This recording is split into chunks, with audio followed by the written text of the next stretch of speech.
আসসালামু আলাইকুম। আপনারা সবাই কেমন আছেন? আশা করি আল্লাহর রহমতে ভালো আছেন। আমিও ভালো আছি।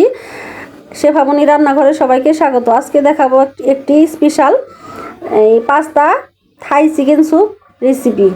কি করে আমি এই রেসিপিটি তৈরি করলাম সেই উপকরণগুলো আজকে দেখাবো, আর কিভাবে এটা রান্না করছি সেটাও আপনাদেরকে দেখাবো। দেখেন আমার এখানে কি কি লাগতেছে। আজকে আমার পাস্তা, 2টি থাই স্যুপ এবং আদা, 3 প্রকারের সস, 2টি ডিমের কুসুম, আপনার চিকেন, তারপর কাঁচামরিচ, পেঁয়াজ এবং সস পাতা, 2টি ডিমের কুসুম। এইগুলো দিয়ে আমি আজকে এই রান্নাটা করব। আমি কিছুটা গরম পানি চুলায় দিয়ে দিয়েছি, আর চুলাই থেকে আধা কাপ গরম পানি তুলে রাখলাম। সেই গরম পানি দিয়ে আমি একটি মিশ্রণ বানিয়ে নিয়েছি। আর এখন আমার ফুটন্ত পানির মধ্যে আমি দিয়ে দিলাম কিছুটা সয়াবিন তেল আর কিছুটা লবণ। সেইটা দিয়ে এখন আমি পাস্তাগুলো সেদ্ধ করে নেব। সেদ্ধ করার পর আমি আরেকটা প্যানে দিয়ে দিলাম বাটার। আজকে আমার পুরোটা রান্নাই বাটার দিয়ে করব, তেল দেব না। শুধু বাটারের মধ্যে এই রান্নাটা হলে খেতে খুব ভালো লাগে। আমি বাটারের মধ্যে আমি বেশ খানিকটা বাটার গলিয়ে নেব। গলিয়ে নিয়ে সেই বাটারের মধ্যেই আমি আজকে পুরো চিকেনটাও ভাজবো এবং কি রান্নাটাও করব। আমি কোনো তেল ব্যবহার করব না। আমি চিকেনটা গলিয়ে নিতেছি, দেখতে পারতেছেন। এখন সেইটার মধ্যে আমি দিয়ে দেবো কিছুটা থেতো করা রসুন। রসুনটা কিছুটা ভেজে একটু হালকা ব্রাউন কালার আসলে দিয়ে দিলাম আমি 2টা বড় বড় পেঁয়াজ। পেঁয়াজটা হালকা একটু ভাজবো, বেশি ভাজবো না।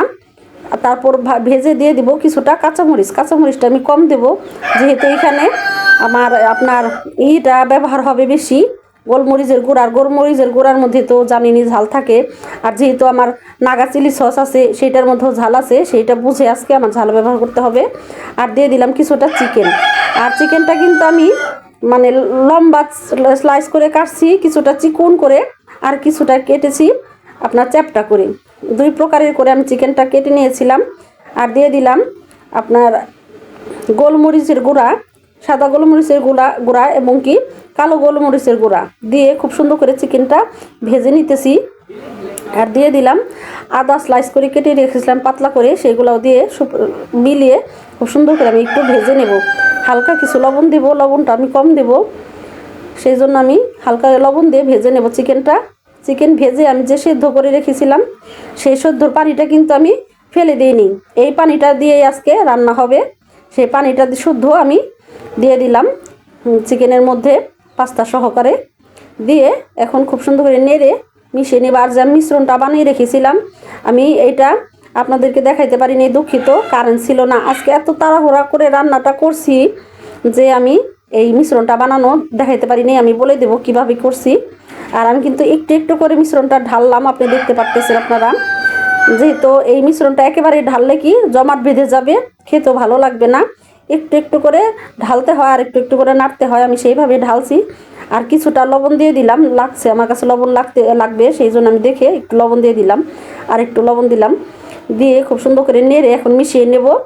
এর মধ্যে নেড়ে মিশিয়ে নিয়ে খুব সুন্দর করে আমি হালকা একটু জাল দেব, বেশি জাল দেব না, হালকা জালের মধ্যে। আর দিয়ে দিলাম 1 চামচ আমি চিনি। এখানে চিনিটা কিন্তু কোনো মতেই স্কিপ করা যাবে না। চিনিটা কিন্তু খাবারের স্বাদ বাড়ায়। আপনার চিনিটা দিয়ে দিলাম। আর আমি যে মিশ্রণটা বানিয়েছিলাম আর একটুখানি কালো গোলমরিচের গুঁড়াও দিয়ে দিলাম ফ্লেভারের জন্য, খেতেও ভালো লাগবে। আর আমি যে মিশ্রণটা বানিয়েছি সেই মিশ্রণটাও আজকে বলে দেবো। আর দিয়ে দিলাম 1 স্লাইস লেবুর রস আর 3টি লেবুর পাতা। এটা কিন্তু একেবারে স্কিপ করা যাবে না, এইটার মধ্যে কিন্তু এই পাতাটা লাগবেই।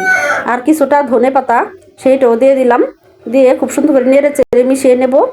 মিশিয়ে নিয়ে তারপর আমি হয়ে গেছে আমার প্রায়, এটা সার্ভ করে আপনাদেরকে দেখাবো, খুব সুন্দর করে দেখাবো।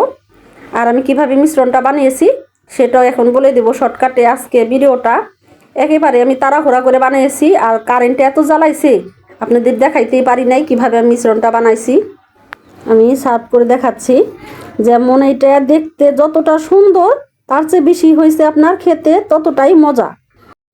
আপনার প্রেজেন্টেশনটাই কিন্তু অনেক কিছু নির্ভর করে, দেখতে ওই খাবারটা কেমন হয়েছে বা খেতে কতটা সুস্বাদু হয়েছে, প্রেজেন্টেশনের উপরেই অনেক কিছুই নির্ভর করে। আমি আপনাদের প্রেজেন্টেশন দেখাইতেছি কিভাবে আমি করছি, গার্নিশটা দেখাইতেছি। আর আমার কিন্তু আজকে উপকরণ লাগছে ওই মিশ্রণটা বানাইতে 3 প্রকারের sauce, tomato sauce, western sauce এবং কি chilli sauce, Naga chilli sauce. আর লাগছে 2 packet Thai soup, 200 gram pasta, 2টা ডিমের কুসুম এবং কি আপনার 3/4 চামচের 2 চামচ আপনার লাগছে কর্নফ্লাওয়ার। এই সমস্ত দিয়ে আমি মিশ্রণটা তৈরি করছি। দিছি 2 প্রকারের আপনার গোলমরিচের গুঁড়া, সাদা এবং কালো। এই সমস্ত দিয়ে আমি মিশ্রণটা আর গরম পানির মধ্যে মানে কুসুম কুসুম গরম পানির মধ্যে আমি মিশ্রণটা গলে নিয়েছিলাম। আমি কারেন্টের জন্য মিশ্রণটা গোলানো দেখাইতে পারিনি, অনেক দুঃখিত। আর দেখেন আমি গার্নিশটা আপনাদের দেখাইতেছি কতটা সুন্দর হয়েছে। এইভাবে অবশ্যই বাসায় করে খাবেন বাচ্চাদের নিয়ে, রাত্রের ডিনার বা বিকেলের নাস্তা হিসেবে বা কোনো গেস্ট আসলে ছটফট করে এটা রান্না করে সামনে দিতে পারেন। খুবই মজাদার খেতে এবং কি খুবই ভালো লাগে। বাচ্চাদের নিয়ে বড় ছোট সবাই খেতে পারবেন। এটা কোনো ফ্যাট জাতীয় কিছুই না, স্বাস্থ্যের জন্য উপকার এবং কি ভালো লাগে খেতে। আমার রেসিপিটি যদি একটু ভালো লেগে থাকে অবশ্যই লাইক এবং সাবস্ক্রাইব করে দিবেন। আজকের মতো এইখানেই বিদায় নেব। আর ভুল ত্রুটি হলে ক্ষমা করে দিবেন। আল্লাহ হাফেজ।